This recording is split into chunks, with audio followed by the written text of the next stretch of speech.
Hi, my name's Random Tuesday, and in this video I'm going to walk you through my Elphaba cosplay from the musical Wicked. Wicked remains one of my favorite musicals, and as a certified theater kid, bringing this outfit to life has been on my list for a long time. It also proved to be a particularly unique challenge, stretching both my design skills and my sewing skills. If you're looking to make your own version of this dress, I have a pattern available over on my store, which you'll find a link to somewhere on this page and definitely down in the description below, where you'll also find a link to my write-up, which contains very similar information to this video, but the reference links in that are going to be a little bit more robust. Like most cosplay builds, the first thing I needed to do was gather references, but unlike many builds, the references proved to be their own challenge.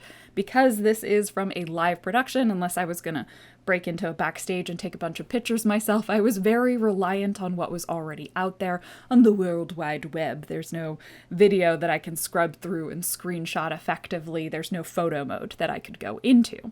Thankfully, for this particular dress, there's a really great set of resources at the Victoria and Albert Museum, where they have one of these dresses on display, and there are high-res images, both with front and back views, that I was able to access. There's also a really robust Flickr album of someone who saw this dress on display and just took a ton of images, both of details as well as front and back. And between those, as well as a few other images I was able to gather, I could cross-reference all of them to build my own web of what I believed this outfit to look like, or at least the version that I was going to create. Because that's one of the other parts of this dress. Every time they cast a new individual in the role, or when a dress is no longer robust enough to continue to use, they make a new version of it, which means there are a ton of different versions of this particular dress out there in the world. So those discrepancies that you see in those reference images are just a fact that different costume studios are making different versions of the dress. These different versions of the dress are both a blessing and a curse. On the plus side, there is no singular reference that I can point to that I'm trying to emulate, and on the downside, there is no singular reference I can point to in order to make any given decision. So there are a lot of choices to be made to create what I view as my version that is as close as I could get to the original version from the stage show. One of the major challenges of this build was gathering the materials. Looking at the reference images, it was pretty clear that it used a ton of different materials, but none of them in particularly large quantities. As a result, I was going to want to purchase them in person, as most web stores, most online stores have a 1 to 2 yard minimum, and I didn't need that much fabric of many of the materials.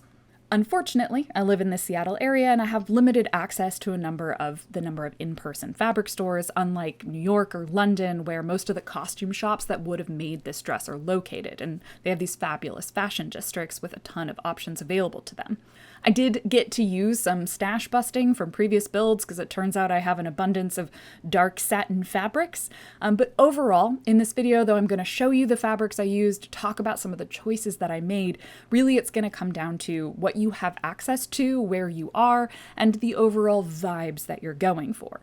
Really, the big takeaway is that you want an abundance and a variety, because this dress is really all about using the texture and color to give a sense of depth to what could otherwise feel like a pretty bland black dress. For the cosplay, I started with the skirt. Okay, well actually I started with the bodice and then quickly realized that I needed to make the skirt first because the volume and shape of the skirt around the hips was actually going to impact the volume and the shape of the bodice. So I swapped to making the skirt, and I recommend you start with the skirt yourself.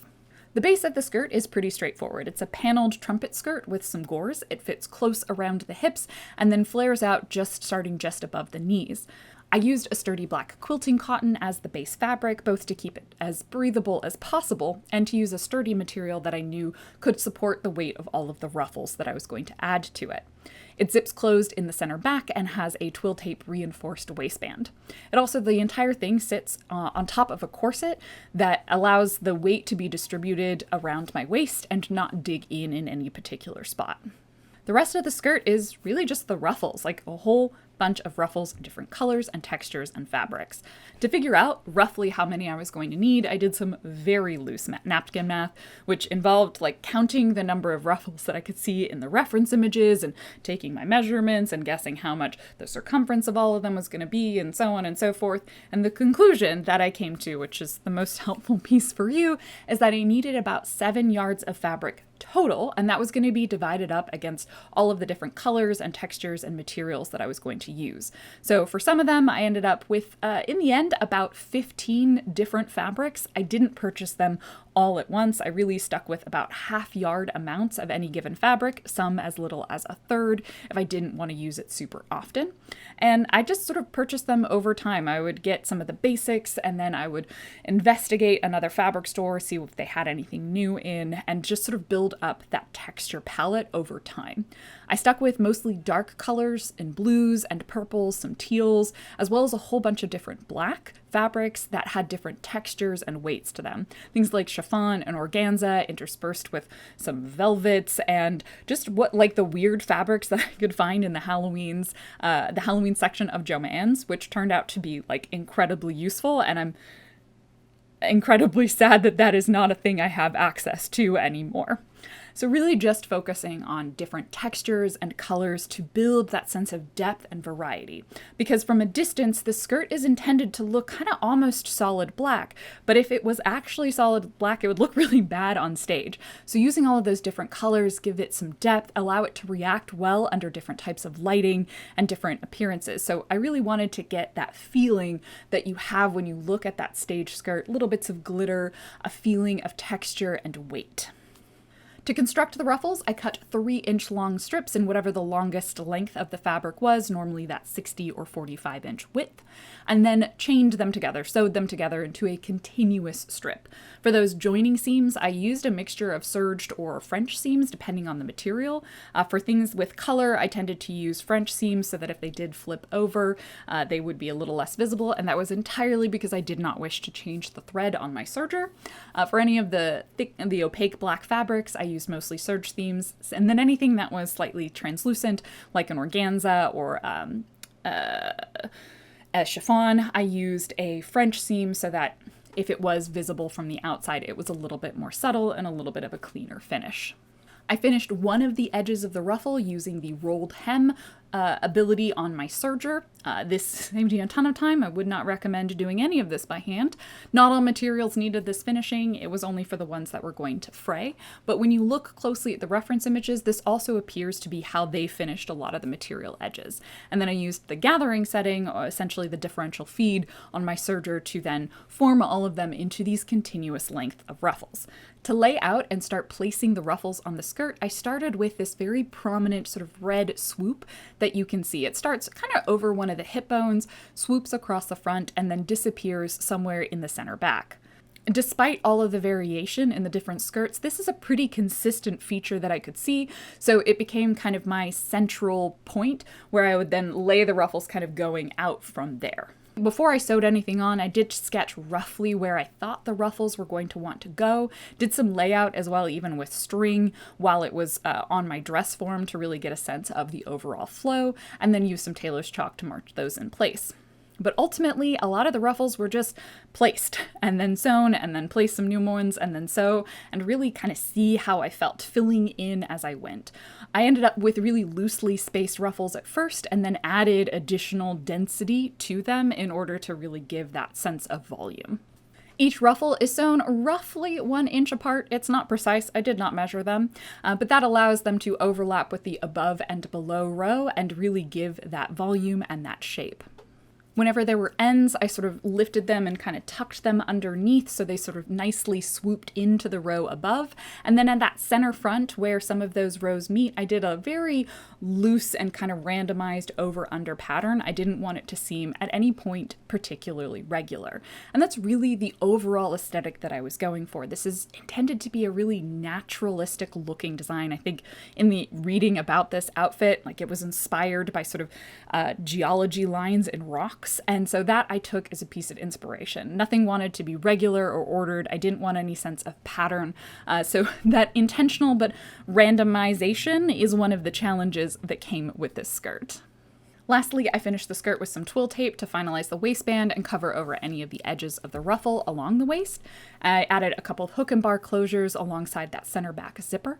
And I wear the whole thing with a petticoat underneath, a sort of mermaid-ish style petticoat to really give volume to the bottom of the skirt. I considered wearing a hoop, but I liked the squishiness that you get with a petticoat, which you don't really get with a hoop. And then, like I mentioned previously, I also use a corset underneath to help support the overall weight of the skirt, because it clocked in, I think in the finished version, at around 4 pounds, which is hefty. You don't want that digging in anywhere around your waist, so the corset really just helps distribute that weight nice and evenly. After I finished the skirt, I moved on to the bodice, which is constructed out of, again, the same base material, that sturdy quilting cotton, and uses just a pretty straightforward princess seam bodice pattern. I did put some very generous gussets in the armpit so that I could get the effective arms up in the air, Elphaba dramatic posing and magical spell casting. For the bodice, I was able to reuse most of the same materials, like I mentioned before, those fabric scraps from the ruffles, anything that was left over and not cut into the actual ruffle itself, and honestly, I just cut up a bunch of the ruffles and turned them back into fabric as well. I really only needed small scraps of material because the overall design, looking at the reference images, I interpreted these as these kind of like leaf shapes that were quilted together in this very patchworky way. This was the section that ultimately I struggled the most with by having really limited materials and matching them to the original design. So I decided instead to evoke the texture of the dress without replicating it. From what I could tell in the reference images, the bottom portion of the dress, of the bodice I should say, is like it was intended to be almost like fuzzy velour type fabric, which I just couldn't find enough of that in the right colors in the area. I checked all of the upholstery sections, and I decided that I was better off sort of evoking the feeling rather than going with something that I wasn't going to like the look of. From what I could also tell in the reference images, it appears to be really all over quilted, which is just not something that I have the skills for. I've never really done free motion quilting, so instead I decided to use a lace overlay to get that kind of effect of essentially sort of obscuring these very brightly colored fabric with a darker material to mute all of those tones and give it just a lot of like gritty, yummy texture. I chose to do the quilting of the bottom section of the bodice pieces and then assemble them together afterwards. Though looking at the reference images, there's really not very many seams visible. I had a hard time even discerning if I could see a side seam on the bodice, so I suspect they actually assembled the bodice pieces together and then did the quilting directly over the top. I was worried about doing that in that I might lose some of the shaping, and I'm just not super familiar with quilting over and free motion quilting, that I just felt like it was a riskier scenario in terms of getting the bodice to fit me. To do the quilting, I cut out different brightly colored sections of fabric in those leaf shapes, reusing the material, like I've said, from the ruffles on the skirt. I then laid them out in this, what I would say, that intentionally random way, using basting spray to hold them in place, and then basting spray over the top of that to then lay that lace overlay over it all. For the bottom sections, I didn't actually cut them out first because I intended to use my embroidery machine in order to do the quilting, and so I needed all of that extra material. After I did the quilting on my embroidery machine, I then cut out the pieces and assembled them together and made any fit adjustments that I needed to the bodice at that point. When laying out those leaf shapes, I did my best along the seams to sort of match up the colors and the size as much as possible so that when they were stitched together, it would appear a lot less obvious that there was any seam lines, and it would sort of feel like a more contiguous piece. After I had assembled and fit the bodice, I marked that upper section and where the piping went using tailor's chalk, and then basted the piping in place and then eventually did it on my machine. And similar to the bottom, I arranged the sort of leafy shapes within that upper area to fill the space as much as possible, trimming along the edges to really neatly line up with the edge of that piping. The upper scraps, unlike the bottom scraps, which were a little bit brighter, these were mostly darker fabrics, but still cut in that similar leaf shape. And I did use like a few sparkly fabrics to really evoke what I was seeing in the reference images. The overlay lace, to give some contrast to the bottom and the top section, were two different types of lace. For the bottom one, it was more of a floral, and the top one, I found this like cool spider web lace in the Joann's Halloween section, and I really liked that as the overlay. I quilted this section directly onto the assembled bodice using long sort of machine stitched lines around the edges of those leaf shapes to sort of quilt and hold everything down, as well as top stitching around the edges of that piping. The sleeves used a very similar design to the top section of the bodice, but I did throw in a few more brightly colored leaf shapes that I could, again, to reference kind of what I was seeing in the reference images. But it used that same spider lace overlay because it seemed like the tops and the sleeves matched more closely. Once the quilting was done and the bodice was assembled, then it was just like a whole bunch of finishing touches, as the finishing touches tend to often take the same amount of time as the actual outfit. I stitched on the purple and black ruffles along the shoulder and at that piping edge. These were done by kind of stitching the ruffle onto the right side of the bodice and then flipping and folding it over to hide that gathered edge, also giving it a little bit more volume.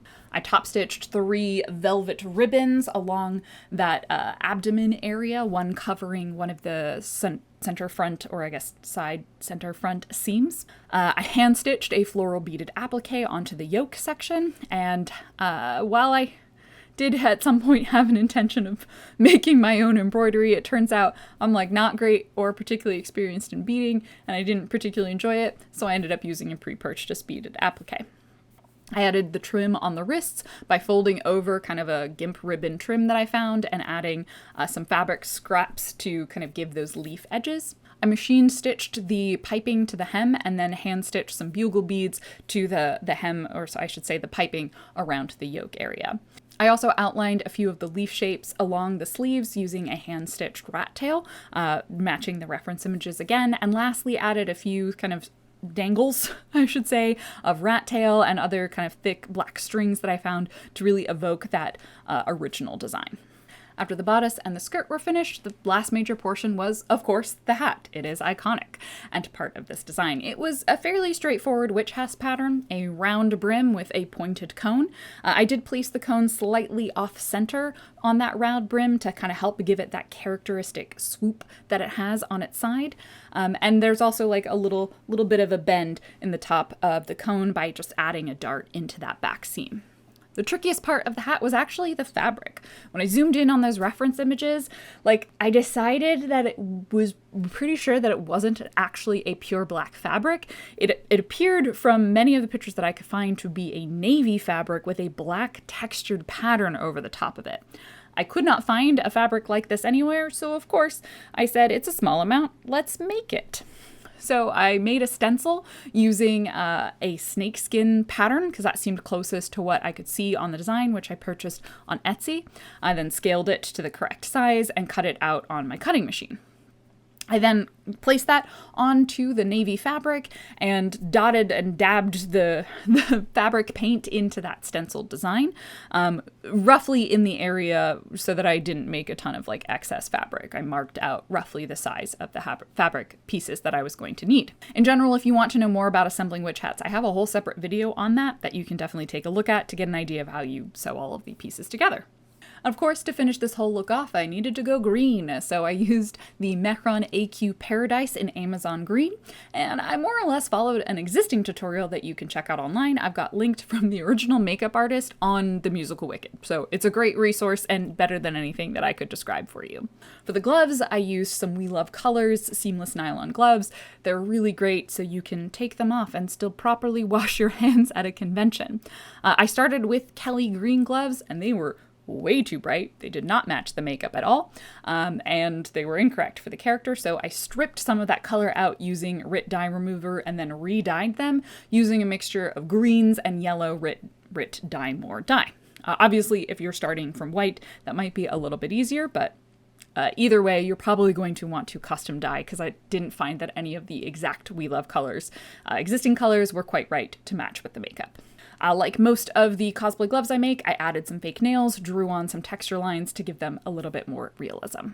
Thank you so much for watching, and I hope you found this helpful. This dress was such a challenge to make, and I'm so proud of how it came out. You can head over to my website to see more images of the finished build, as well as get access to the pattern and the tutorial with the robust number of links and more information if you're looking to make your own version of it. If you have questions, definitely leave those down in the comments below, and I'll do my best to answer them. I'd love to know, as well, what your favorite musical is. What outfit have you always wanted to make? Put that in the comments. and subscribe to the channel, click the bell, you know, do all of the YouTube algorithm things that it demands. And of course, you can check me out live on twitch.tv/randomtuesday if you're ever looking to hang out with this weirdo in person. Thank you so much for watching. See you next time.